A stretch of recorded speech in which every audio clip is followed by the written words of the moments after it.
Rizwan, Mr. Rizwan, why don't you join us on stage?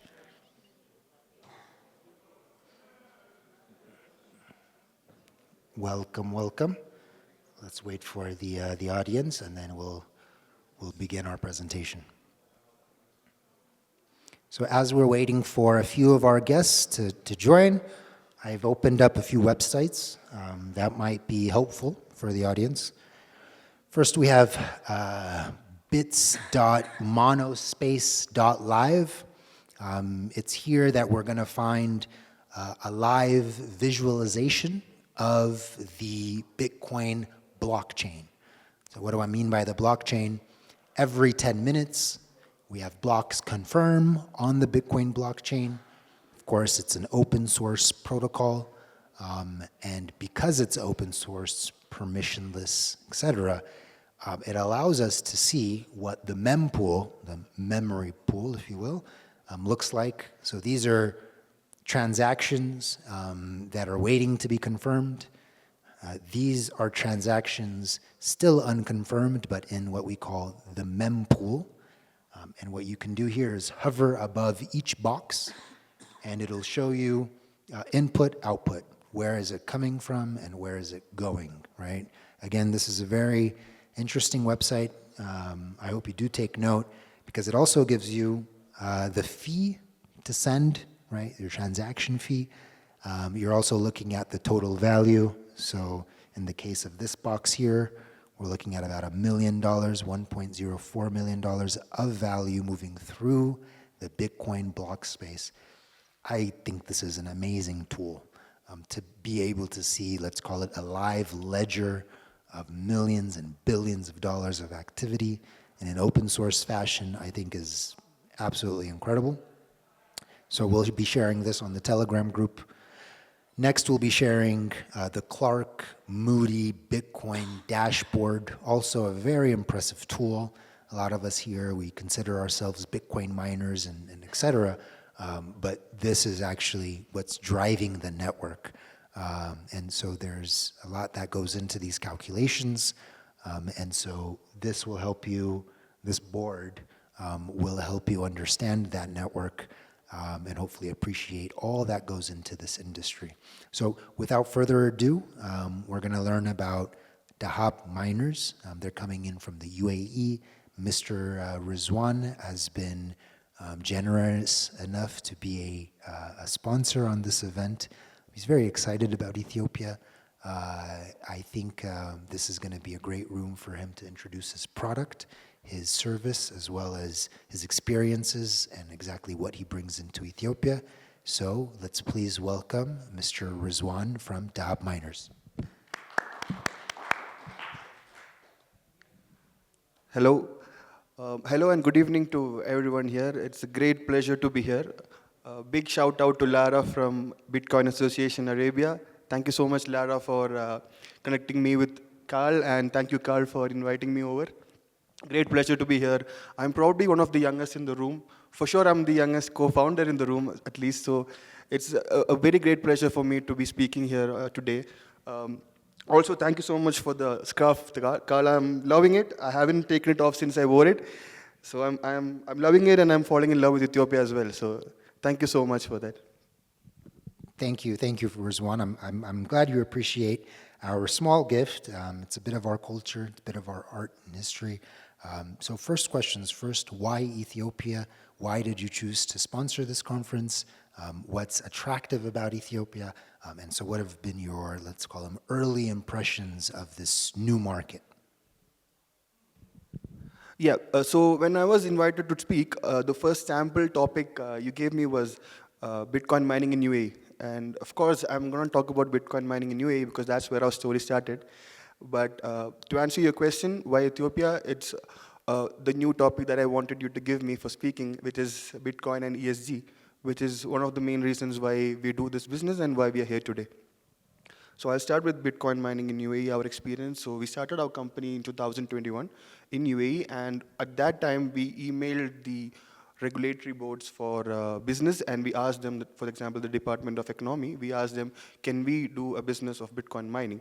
And they said they don't really know what that is, and they said you can go for a data center license and you can do mining, and we explicitly asked them, is that okay? They said, until we have more news, it is fine.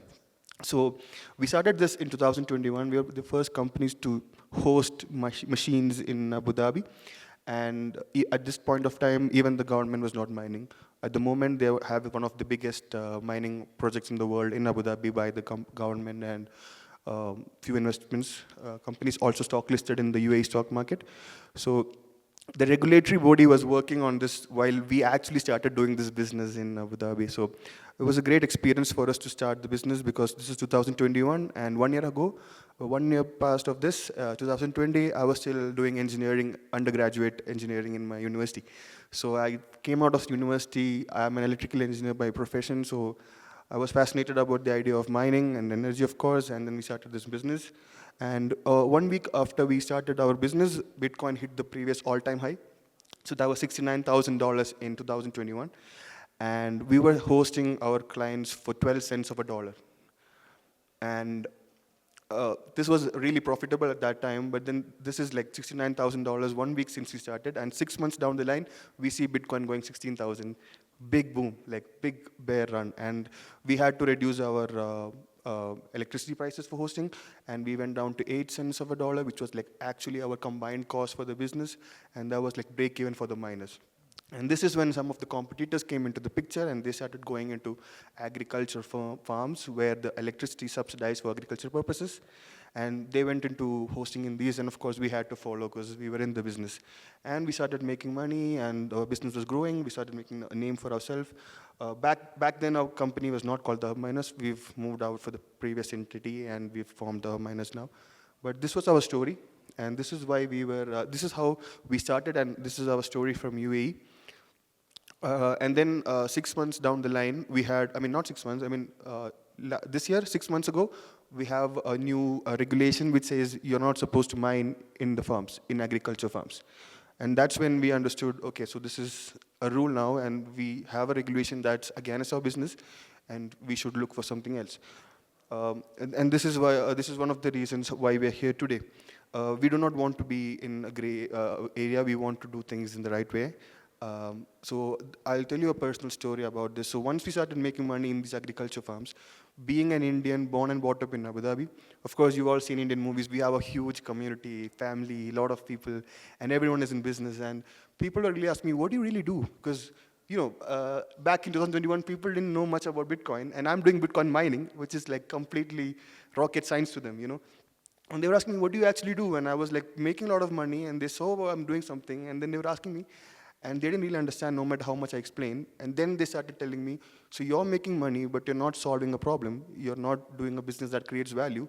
So you're going to run out of this business soon because it doesn't make sense. There is no logic. There is no scientific ecosystem or whatever they wanted to call it. And that's when I felt really insulted and offended, because I was super young, super energetic, loving what I was doing, making money. Everything was going great. And then I started thinking about it. I cannot make a business that doesn't solve a problem, right? And then we thought, I started thinking about this, and then we really started to look into what we're doing and how it actually makes value. And then that's when I found out it actually does a lot more than just make money for the miners. And that's when I come to the topic I'm here to talk about, Bitcoin and ESG. So if you already don't know, ESG is environmental and society, environment, society, governance, right? So before that, you started talking about Bitcoin being a borderless asset, right? It's the best form of currency, it's the best form of store of value. And you also mentioned previously, before 1971, the US dollar, of course, the previous global currency, still the global currency, but this was pegged to gold, right? Now, Bitcoin is called as the digital version of gold. It has a lot of principles that the gold follows, right? It has a limited supply. It changes prices according to the demand. A lot of things from the gold. But in between, there's also black gold, which is oil. Now, coming from an oil-based economy in Abu Dhabi, gold was moved on to oil for the global currency value. I think this is called the petrodollar economy after 1971. Yeah, and I think since the US dollars was like used for trading oil, US dollar really retained the store of value by storing. Of course, it came with a lot of political issues, which we all know about, but most importantly, it also came with a lot of environmental issues, right? And we are here to talk about environment because climate change is a big deal, and carbon neutrality, all of these things are actually needed at this moment. We need to have more sustainable future, and there is no much requirement for me to talk about sustainable development. We all know it's super important for the world we live in. So that's when I want to talk about Bitcoin mining, which is what I told my community, my family back then, that I'm doing something that's actually helping to change the world. And I still believe in that, and that is exactly why I'm here, because for me, if used, energy is the biggest asset in the world. You know, of course, black gold, oil is also a form of energy, but if you look at energy that's around us, there's energy in water, there's energy in wind, there's energy in sun. All of these are like super free. You just need to invest in infrastructure to use them. And that's it, you have free source of energy. Again, coming from an oil-based economy, I wouldn't say this, but burning fossil fuels is the last thing you need to do to have energy, right? But the only one factor that would stop you from using oil fuel and just getting energy from all these renewable resources is investments. It's capital investment that needs to incentivize sustainable development, that needs to incentivize renewable energy resources being utilized. And the solution is Bitcoin. The solution is Bitcoin mining, because what Bitcoin mining essentially does is convert energy, which is the asset, into money. So Bitcoin as a currency can also be defined in a particular perspective where it's currency that's tangible to energy, right? It can be like how US dollar was tangible to gold, and now it's like Bitcoin is tangible to energy. So if you hold energy, right, you have investments into energy, and you have like a big ROI project. For example, I was part of one of the projects by ADNOC, Abu Dhabi National Oil Company, for EV chargers in UAE. So they had a pilot of for 20 chargers. Of course, for EV cars to be popular, I mean, like used as much as they want it to be, for the net zero goals, of course, they need a good electricity infrastructure, EV charging infrastructure. And the one thing that stopped investors to really back this was the ROI. We were looking at 10 years plus of ROI for capital returns on investments on energy, and that needs to be like utilized by cars using special charges. So that's when I really started thinking about, how about we integrate Bitcoin mining into this? Because as you know, the first rule of thermodynamics is energy can neither be created or destroyed, it can just be transferred from one form to the other. So all the energy that's free, created already by the environment, the universe, is out there for us to make use of it and create a better world in the future. And the solution for this, to make these problems of ROIs and financial markets and capital investments, is Bitcoin mining, right? The moment you integrate in Bitcoin mining, the whole ROI numbers change. It becomes much more profitable. And of course, there's a lot of other factors that really support Bitcoin mining, because we were called the miners. Of course, there's a lot of bigger mining companies, the biggest mining companies here, apart from us. We are the new voice in town, but we're all being looked at as villains previously, right? We were looked at as non-environment friendly people, using all the energy to make money. But for sustainable development, renewable energy resources to be really helpful, we help stabilize the loads. For example, you have solar and you don't have production in the nights. What you do is you store it in batteries, which is again going to cost a lot of money and a lot of loss on energy. Instead, you replace the energy storage system with Bitcoin machines, mining machines. All the excess energy that you produce is going to be converted into money, which you can reinvest or reduce the ROI period. So Bitcoin mining can help stabilize load demands, because, for example, the amount of electricity being produced in the summer and in the winter changes based on load, right?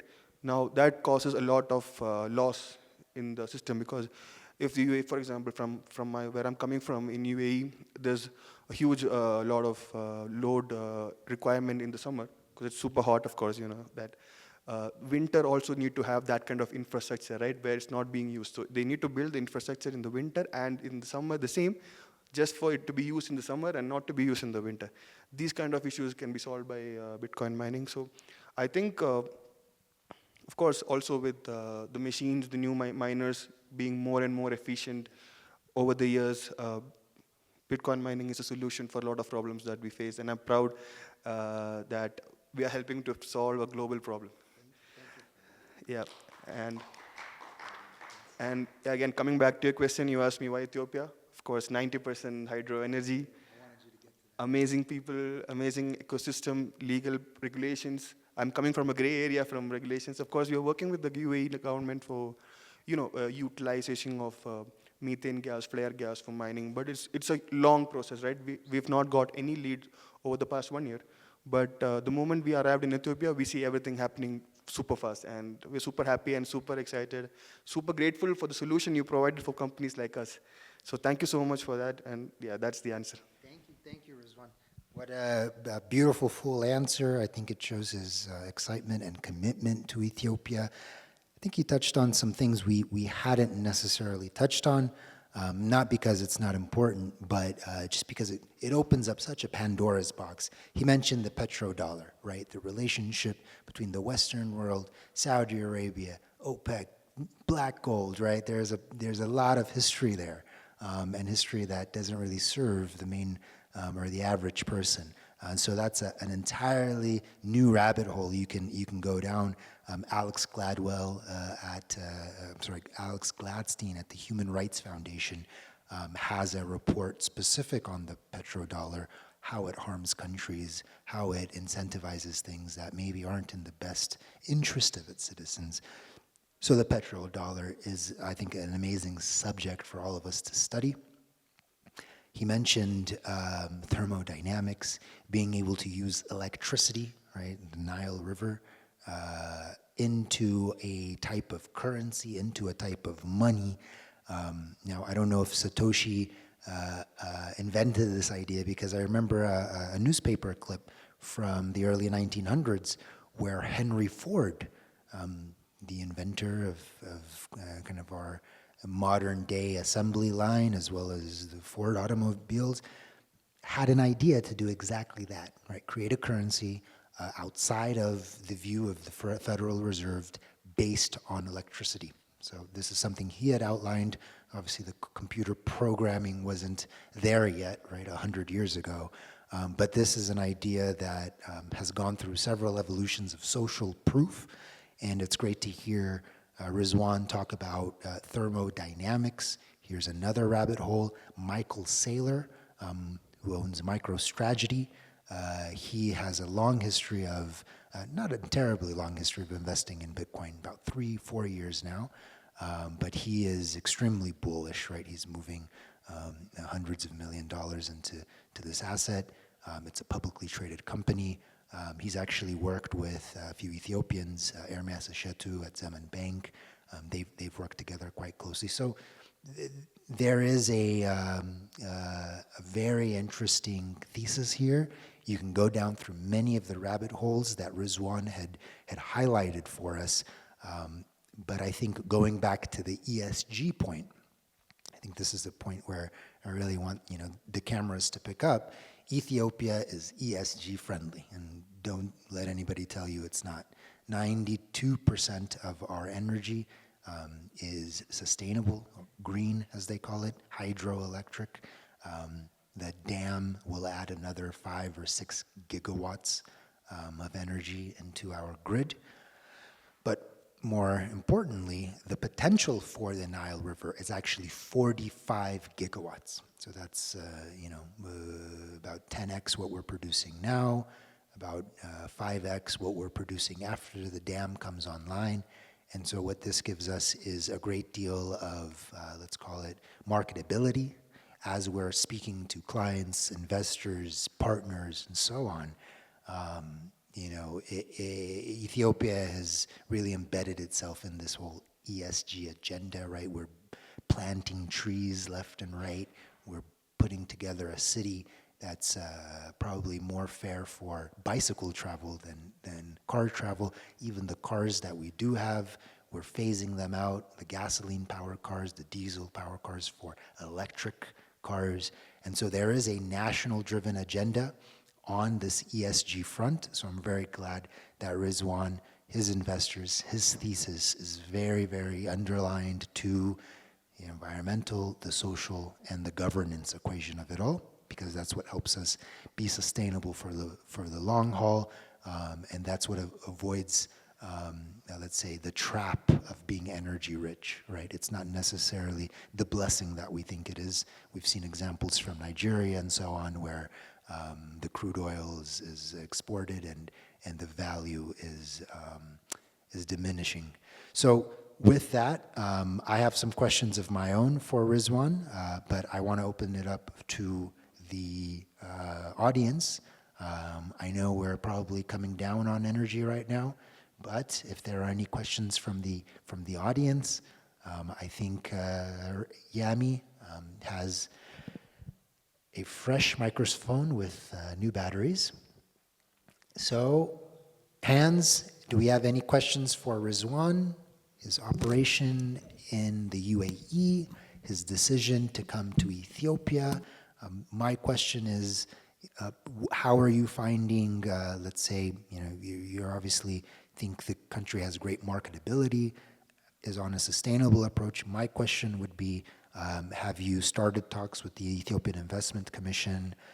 Are you thinking to open a facility here? Are you looking at partners? How has been kind of the finance raising, right? This is an industry that's always raising capital because of the aggressive plans to deploy phase by phase. So how have you been finding the investment puzzle here?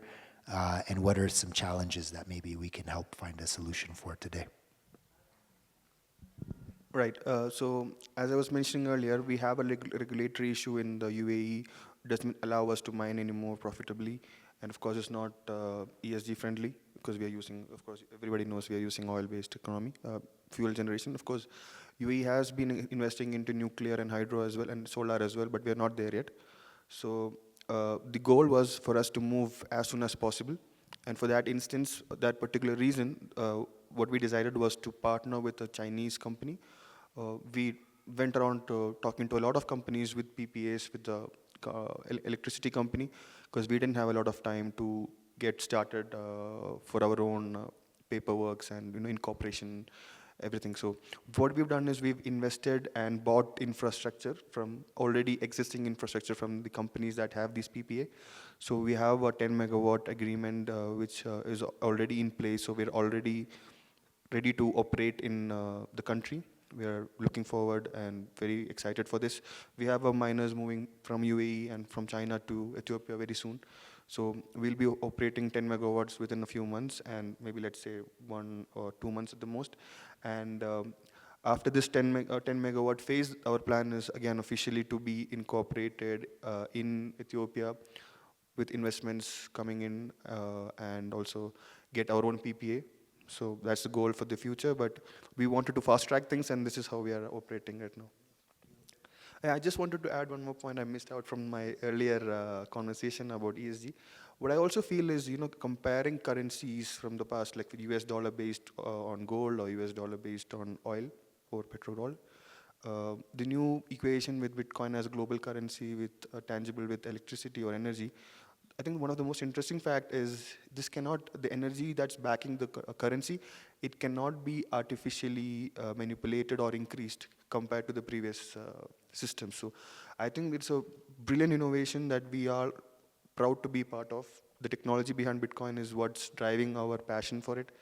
The innovation is what is driving us. And of course, the ESG side of it, then saving the world part of it keeps us going forward despite many problems that we face in UAE. I'm also sure we're going to face a lot of problems in Ethiopia as well. But this passion for the innovation and the sustainability part of it really, motivates us to solve every single problem that comes forward with us. So we're excited for that. Thank you for that. I think, sometimes I've faced this 3-4 years in this industry now. Sometimes it's hard to get out of bed and do it with passion. I don't know where Ray gets it. We're going to have to learn from him. But sometimes you need an underlying fundamental thing to drive you forward. Energy is that equation because it's so fair, right? Anyone can generate energy, right? anyone in any country can generate energy. You can get on a bike and create energy, right? You can pedal forward and create some type of energy. And so that piece of the puzzle is very interesting. It makes this a very democratic tool, right? Again, it makes this a very permissionless tool. And that entire energy equation is very interesting. Thank you for highlighting that. And inspiring us with kind of the ESG model. I think it's going to get a lot of investors out of bed as there's a lot to solve. Any questions from the audience before we lose Rizwan? Hands up. We have Yami with a microphone. Are there any last burning questions for Rizwan about his development in the UAE, about maybe the supply constraints, the regulatory red tape, about his introduction to Ethiopia? Mikhail has one question, and then we'll move into Ray Youssef, who will close us out with a lively speech, as well as some highlights on what's going to be happening throughout the week. So, Mikhail, please, your question to Rizwan of Dahab Miners. Yeah, hello. You mentioned that you are looking to be incorporated in Ethiopia. So what are kind of the trade-offs for being an Ethiopian company? Are there any drawbacks or benefits instead of being UAE company mining in Ethiopia? So the question is on the registration, if they'll register, the drawbacks of registering here, the trade-offs between UAE and Ethiopia. Is that the question? Yeah, how I understood it is currently you are mining as a UAE company in Ethiopia, but you would be keen to get rid of the UAE tie kind of and just be an Ethiopian company.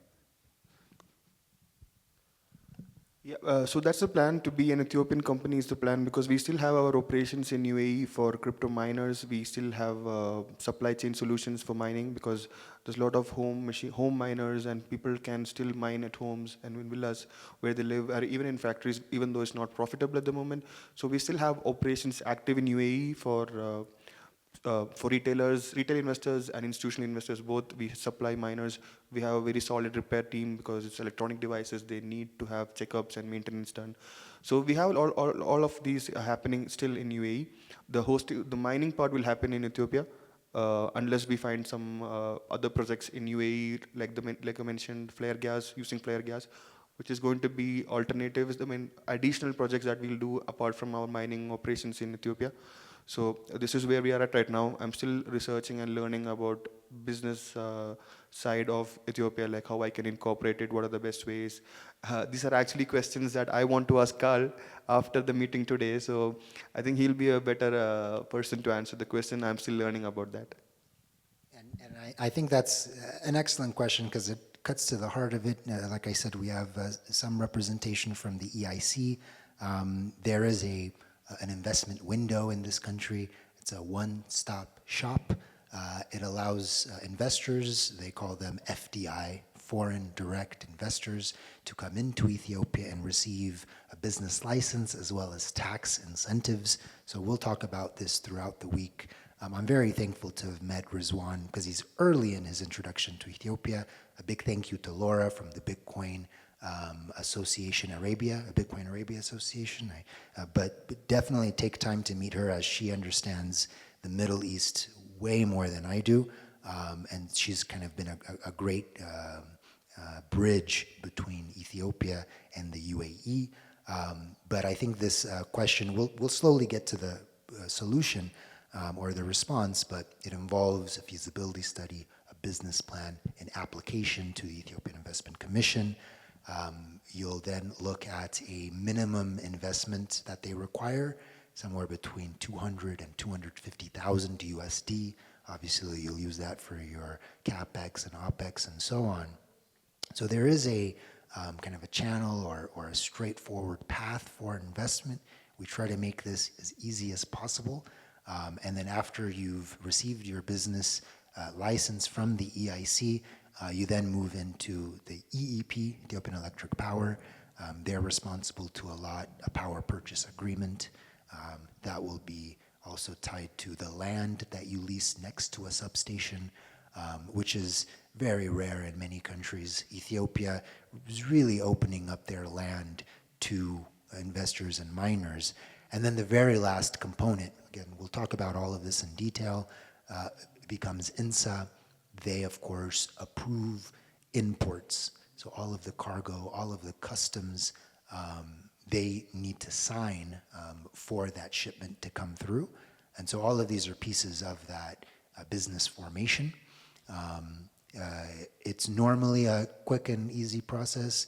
This is obviously a new industry, so there might be some challenges, some delays. We're seeing those delays get shorter and shorter.